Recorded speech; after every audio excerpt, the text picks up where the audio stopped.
ഇത് വീട്ടിൽ.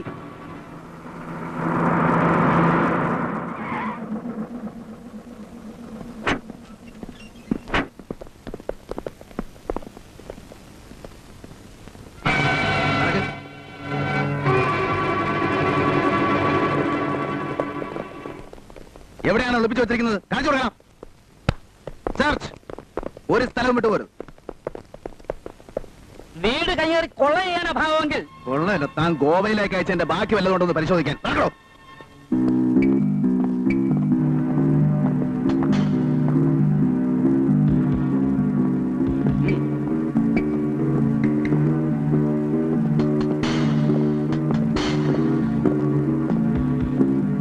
എവിടെയാണോ?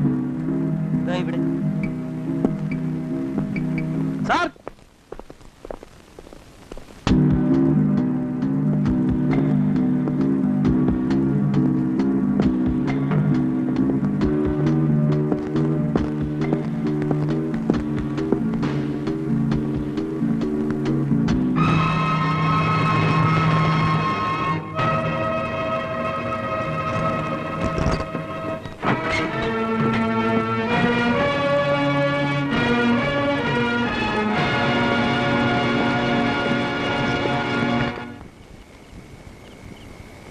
ഇൻസ്പെക്ടർ ബൽറാമാണ് പിടിച്ചത്.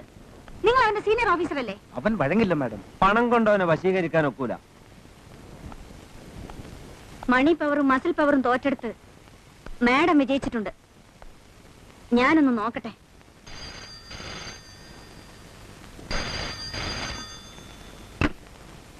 ഹലോ. നമ്മൾ തമ്മിലുള്ള ചെറിയ പിണക്കം തീർക്കാൻ നിങ്ങൾ പണം മോഹിക്കുന്നവനല്ലെന്ന് എനിക്കറിയാം. എനിക്ക് സ്വകാര്യമായിട്ട് ആളെ ഒന്ന് കാണണം. ഒരു മോഹം. ഇഷ്ടപ്പെട്ടല്ലേ വിളിക്കുന്നത്? ഇവിടെ എന്താ കുഴപ്പം? എന്നെ കാണാൻ മോഹം ഉണ്ടെങ്കിൽ ഇങ്ങോട്ട് വരണം. അവിടേക്ക് ആരെങ്കിലും അറിഞ്ഞാൽ എനിക്ക് ചീത്തപ്പേരാവില്ലേ? ആരും അറിയില്ല. കോട്ടേഴ്സിൽ ഞാൻ തനിച്ചേ ഉള്ളൂ. Okay, see you. ഓക്കെ, ഞാൻ കാത്തിരിക്കാം.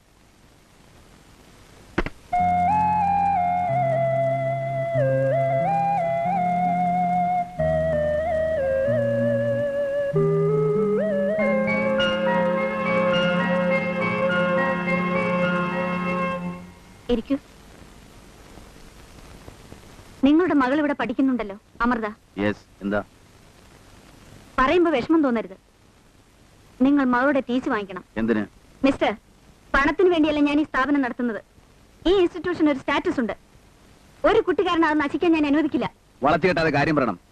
എന്റെ മകൾ എന്ത് നശിപ്പിച്ചെന്നാണ് പറയണം. പറയാം, നിർബന്ധമാണെങ്കിൽ. നിങ്ങളുടെ ഭാര്യയുടെ പേര് സീത എന്നല്ലേ? ഒരു പഴയ കോവിലകത്തെ തമ്പുരാട്ടി. അതെ. അവർ വ്യഭിചാര കുറ്റത്തിന് പലതവണ ലോക്കപ്പിലും റിമാൻഡിലും കിടന്നിട്ടുണ്ടല്ലോ. മാഡം, അത്തരം ഒരു സ്ത്രീയുടെ മകളോടൊപ്പം കുട്ടികളെ ഇരുത്തി പഠിപ്പിക്കാൻ പേരൻസിന് ഇഷ്ടമല്ല. പ്ലീസ്, നിങ്ങൾ ആ ടി സി വാങ്ങിച്ചു പോകൂ. It is A request. ഇല്ല. അമ്മ പിഴച്ചവളാണെങ്കിൽ തന്നെ എന്റെ മകളെന്ന് തെറ്റിയതു. ഒന്നും അറിയാത്ത കൊച്ചു കുഞ്ഞല്ലേ, സൗകര്യമില്ല. മിസ്റ്റർ ബൽറാം, എന്റെ മകൾ ഇവിടെ തന്നെ പഠിക്കും. ടി സി വാങ്ങിക്കുന്ന പ്രശ്നമേ ഇല്ല. എങ്കിൽ ഞങ്ങൾക്ക് വേറെ വഴി ആലോചിക്കേണ്ടി വരും. എന്ത് വഴി? തന്തയോ തള്ളയോ ചെയ്ത കുറ്റത്തിന് അവരുടെ കുഞ്ഞിനെ നിങ്ങൾക്ക് ഒരു പുല്ലും ചെയ്യാവുന്നില്ല.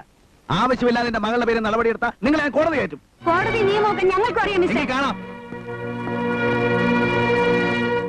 ഞാൻ പറയുന്നത് കേൾക്കൂ. നമുക്ക് മോളെ മറ്റെവിടെയെങ്കിലും ചേർക്കാം.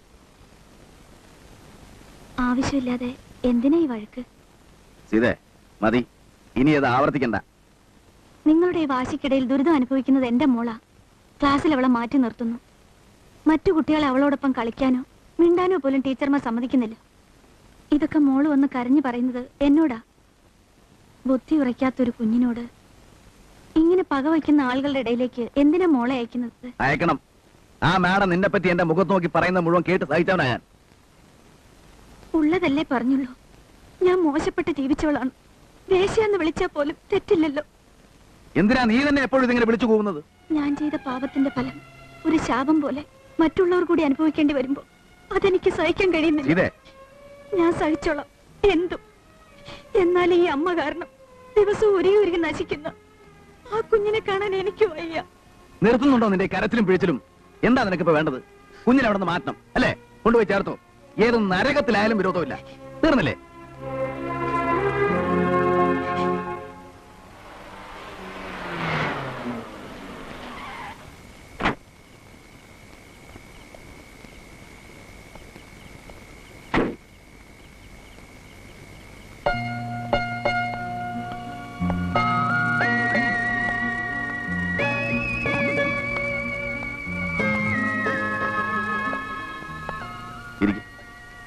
Thank you.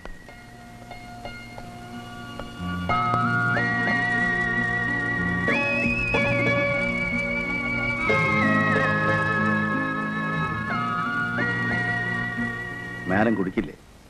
ഒക്കേഷനിലെ but not this tough. ഇത് ഇന്ത്യൻ വിസ്കി അല്ലേ? നിങ്ങൾക്ക് ഫോറിനെ ഇഷ്ടപ്പെടുള്ളൂ എന്നറിയാം, പക്ഷേ ഇന്ന് എല്ലാ കാര്യത്തിലും എന്റെ ടേസ്റ്റ് ഷെയർ ചെയ്യുമെന്ന് കരുതി. ഓക്കെ. ഉം.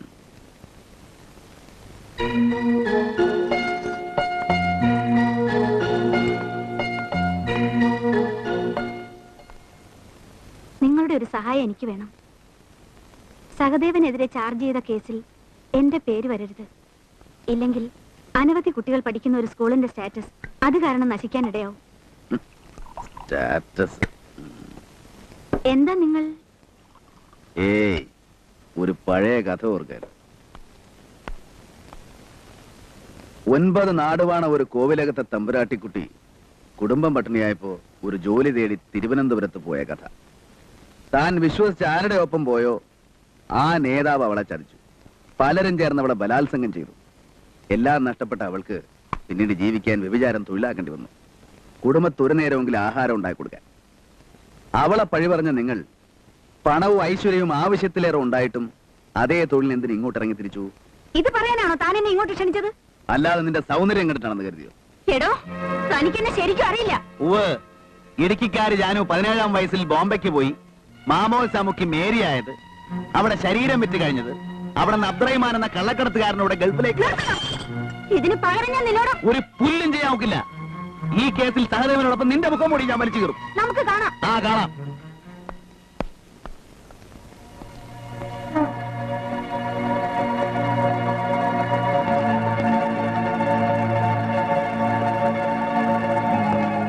ഇനി എന്ത് ചെയ്യാം എന്നെ?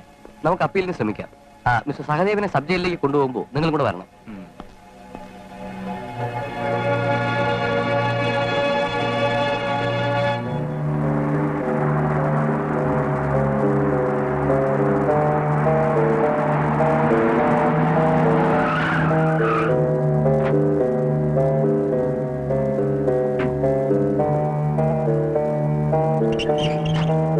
അദ്ദേഹം ഇവിടെ കാറിലിരിപ്പുണ്ട്.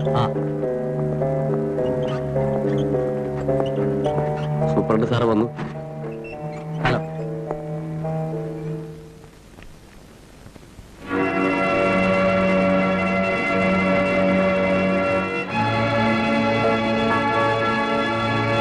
റെക്കോർഡ് പ്രകാരം ഹാർട്ട് പേഷ്യന്റായ എന്നെ ഡോക്ടർ ഹോസ്പിറ്റലിൽ അഡ്മിറ്റ് ചെയ്തിരിക്കുന്നു. പക്ഷെ എന്റെ കിടപ്പ് ഉറക്കമൊക്കെ അങ്ങ് ഹോട്ടലിലായിരിക്കും. എനിക്ക് വിരോധമൊന്നുമില്ല സാർ. സഹദേവൻ ആസ്പത്രിയില്ല, ഹോട്ടലിലാണ്. ഏത് ഹോട്ടൽ?